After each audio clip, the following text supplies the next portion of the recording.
Dear learners, today we will look at the concepts in the theory of goodness. We are all so used to branding things, actions, feelings, emotions as good or bad. Research shows that on an average, a person speaks at least 7,000 words a day. We use these words to give instructions, to analyze situations, to ask questions, and to make statements. In most of our statements, we would just be stating facts. For example, India is the largest democracy in the world, or China is the most populated country in the world, etc. These are mere expressions of facts, and there is no judgment made on these statements. During the course of day, we also make statements that express facts and also make judgments. For example, stealing, when we say stealing is bad or helping people in need is good, when we make such statements, we assign some judgment of good or bad to the act. So, when we make judgment, we assign value to the statements or actions. These values assigned by us may either be ethical values or they may be aesthetic values. In ethics, we are generally concerned about good and bad, whereas in aesthetics also the term good is used, but it is implied in a different sense than what we imply it in ethics. In ethics, we speak of good in terms of the right thing to do. For example, when we say that helping others is good, we are assigning some ethical value to this act of helping others. In aesthetics, good implies a sense of beauty. For example, that painting is good or this person is beautiful. So, here we assign we use the term good in a different sense, in the sense of beauty, in the sense of an aesthetic look. Now let us come to what is meant by the term good.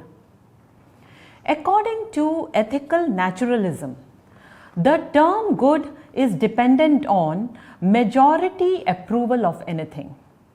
Thus, it is not the property that is being talked about, but the general attitude or the attitude of the majority towards that particular property.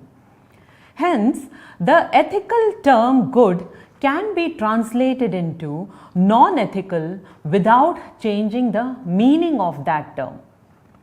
Approval or non-approval of certain act expresses only attitudes of favorableness or unfavorableness. It is not a condition of goodness or badness, rightness or wrongness.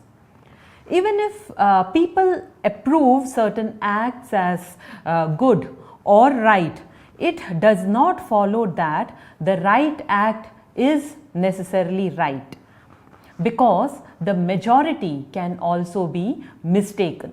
Now, coming to the different view other than ethical naturalism, there is something called the utilitarian view. According to the utilitarian view, any act is good if it promotes or tends to promote maximum happiness to the maximum number of people in the long run. The utilitarian definition has, however, some merits because it attempts to define good in terms of the consequences it produces and not on the basis of the happiness of one person, but on the happiness of many people, or on the basis of the consequences it produces in general on the people or on the society.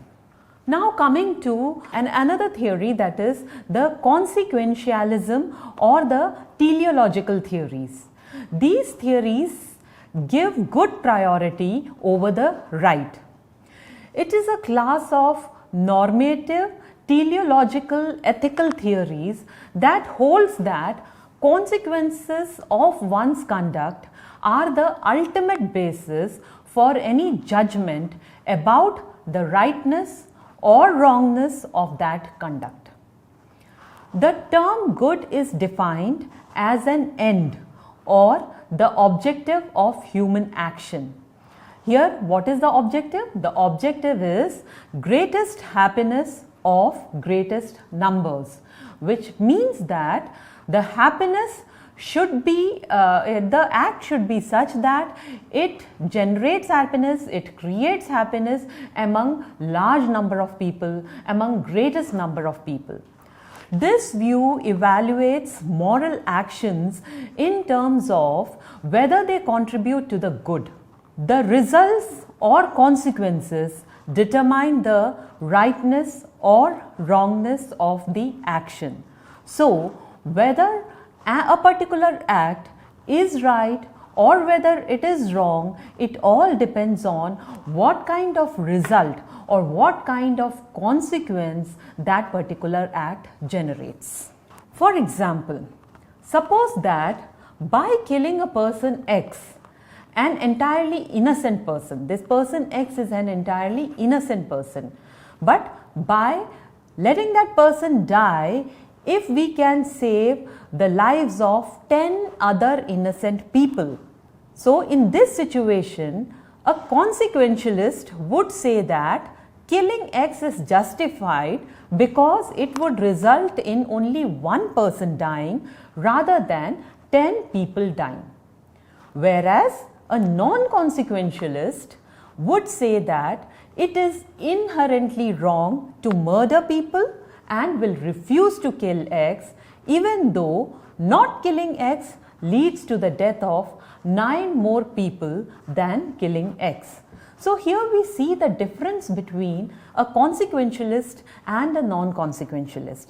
A consequentialist, as we had already discussed, considers the greater good, the happiness of the greater or larger number of people, whereas a non-consequentialist focuses only on the right thing to do.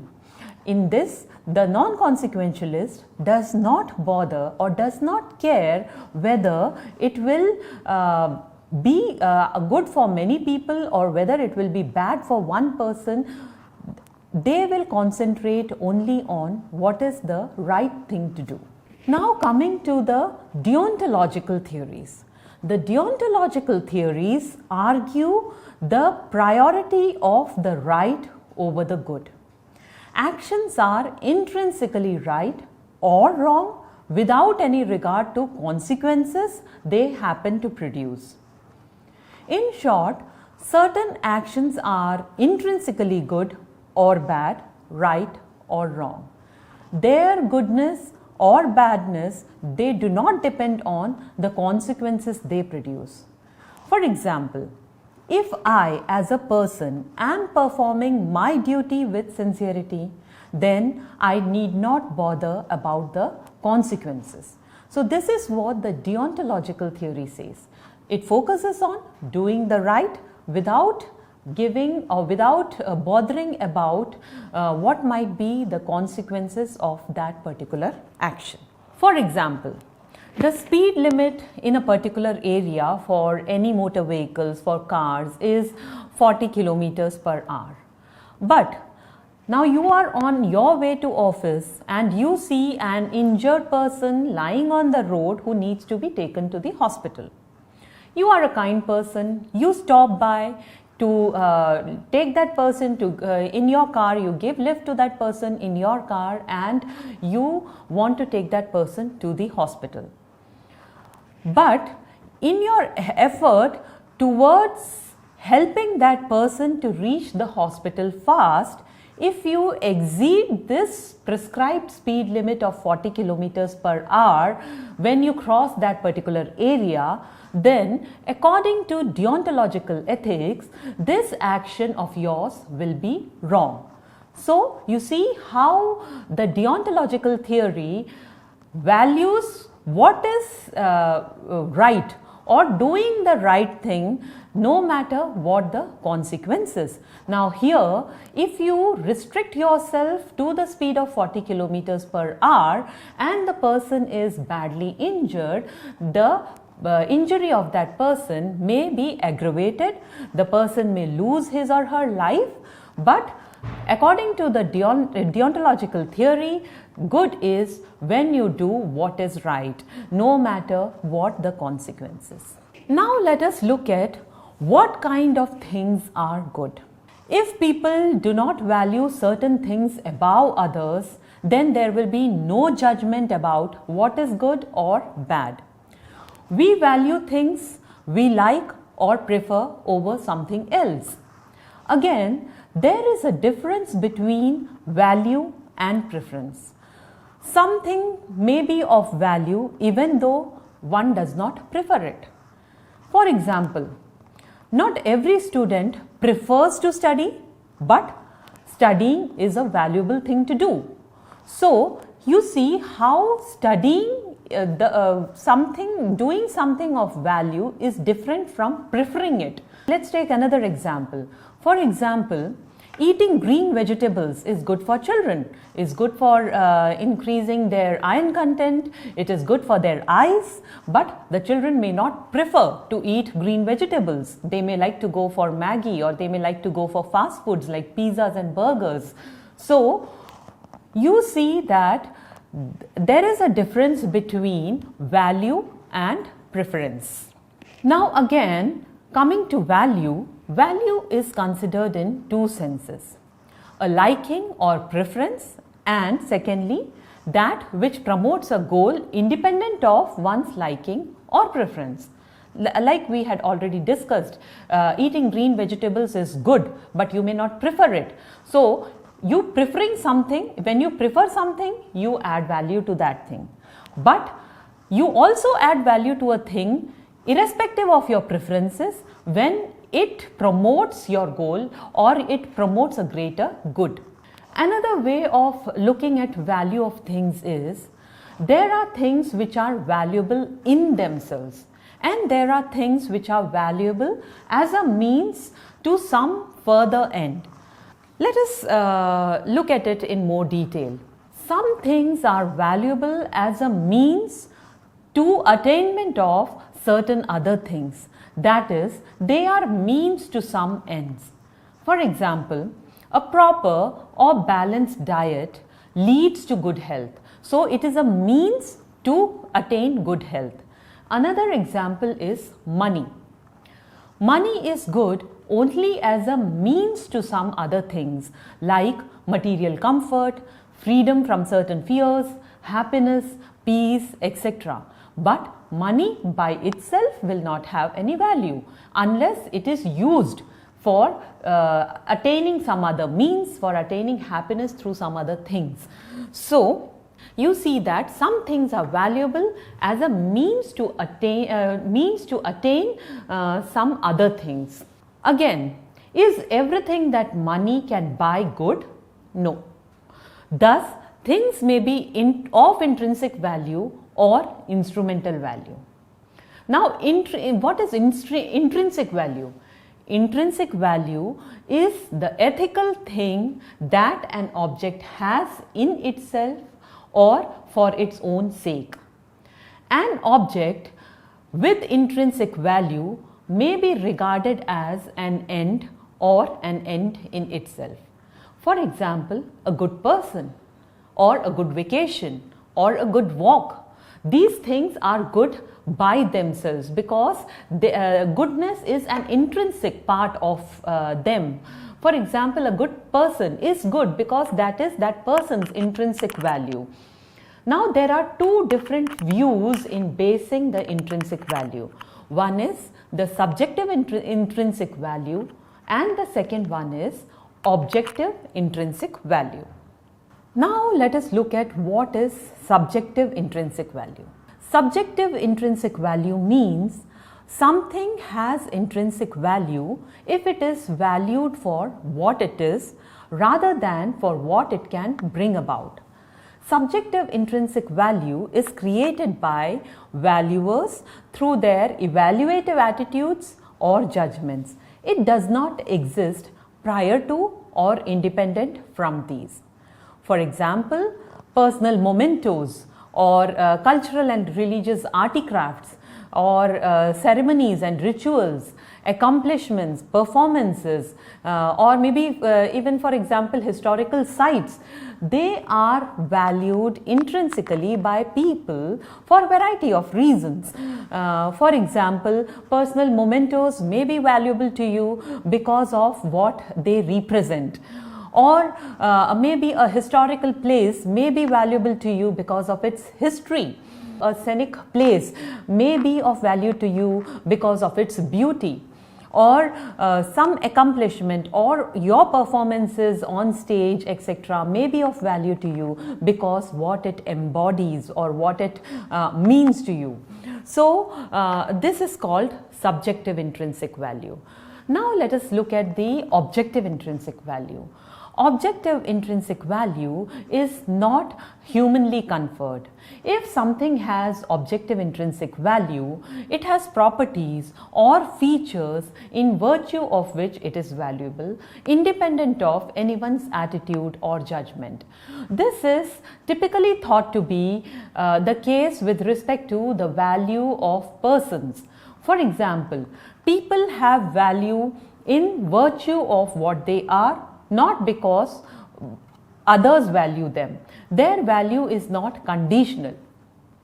Another example is the environmental entities have intrinsic value in virtue of having a good of their own. For example, forests or trees, they have their own intrinsic value because they generate oxygen and they create a good environment. So these are objective intrinsic values which are irrespective of how another person views it or values it. Their value is because of what they are. Now let us look at the instrumental, the second type of value, that is the instrumental value or the extrinsic value. Now as we had already discussed, there are two types of values. One is the intrinsic value and the second one is the instrumental value or the extrinsic value. The instrumental value is the value of a thing which depends on how much of intrinsic value it can generate. For example, money. The instrumental value is always derivative on the value of something else. It is always conditional. Something's instrumental value fluctuates based on the changes in the desirability of the end to which it is the means and whether alternative, more efficient means are available. So the instrumental value of a particular commodity can go down if a better thing comes up. Instrumental value is substitutable, replaceable and compensatable. If something is instrumentally valuable as a means to an end, it is possible to compare it to other potential means to the same end. If a means is lost but some other equally adequate means exists, then there is no loss in the net value. For example, a fishing line has instrumental value just in case a person wants to catch fish, and its value might diminish or go down if the person has access to some more effective fish catching method or an effective fishing net. Then the instrumental value of the fishing line may go down. So the instrumental value depends on it depends on what kind of intrinsic value it can generate. For example, the fishing line can generate the intrinsic value of catching fish, but it can diminish if there is a better substitution available. Now let us look at the difference between happiness and pleasure. You've all heard both these terms multiple times. Let us look at what they mean. What is pleasure?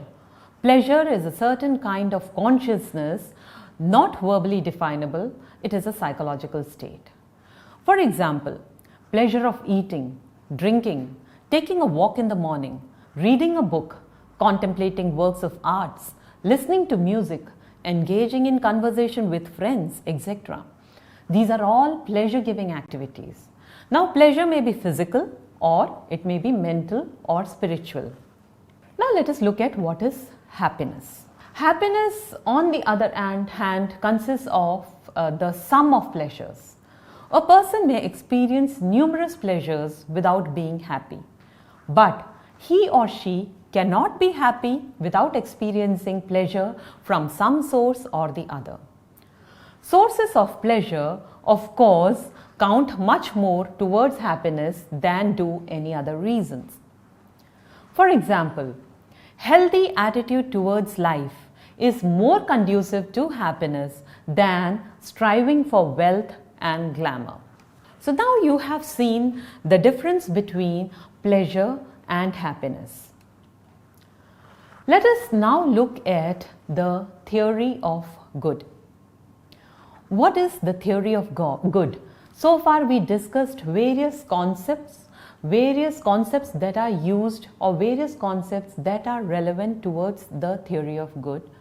Now let us in brief discuss about what is meant by the theory of good. In short, what is the theory of good? A complete moral theory contains both the theory of good and the theory of right. So a moral theory has two theories in it. One is the theory of good and the other one is the theory of right. The good is that which there is strongest reason to want or desire, whereas the right is that which an actor ought to do or which the actor has the strongest reason to do in the circumstances of his or her action. A theory of good speaks about what it means for a human life to be going well, or about what sorts of events and developments in their lives human beings have strongest reasons to desire or approve. For example, theories of good say that a human life goes well insofar the person living that life exercises a certain sort of deliberate control over its major directions and aims. So, if the person has control over major decisions or major aims of one's life, then that is good. In so far as life contributes to the well-being of others, if the human life contributes to the well-being of other people, then we say that human life goes well. Or in so far as it is committed to finding and abiding by mutually satisfactory ways of cooperating with others whose specific aims and projects conflict with one's own, then again human life is good. For example, if you live in a society where there is a neighbor who's with whom you have a conflict, then it goes good with human life if there is a kind of compromise or a cooperation that is attained between the two neighbors so that the goal of living a peaceful life can be achieved. Similarly, we look at the wildlife and human conflicts when the human beings try to encroach on the wildlife areas. So it goes good if there is a cooperation or if there is a compromise or if there is a thought towards how we live so that there is a peaceful coexistence. Again, in so far as it encompasses successful exercises of certain kinds of capacities, say for example friendship or leadership or artistic creation. Other theories of the good quite differently say that life goes well insofar as it is consumed with pleasant experiences or passes without pain or frustration. So this is in short what is meant by the theory of good. So let us conclude and have a quick look at what we learned today. Today we learned about the meaning of the term good. We also learned about what are the different kinds of good. We understood the concept of value. What are the different kinds of value? You have learnt about the intrinsic value and the extrinsic value, or the instrumental value of things. We also learnt about the difference between what is pleasure and what is happiness. And finally, in brief, we discussed what is the theory of good, what are the different conditions which can lead to a good life. Thank you.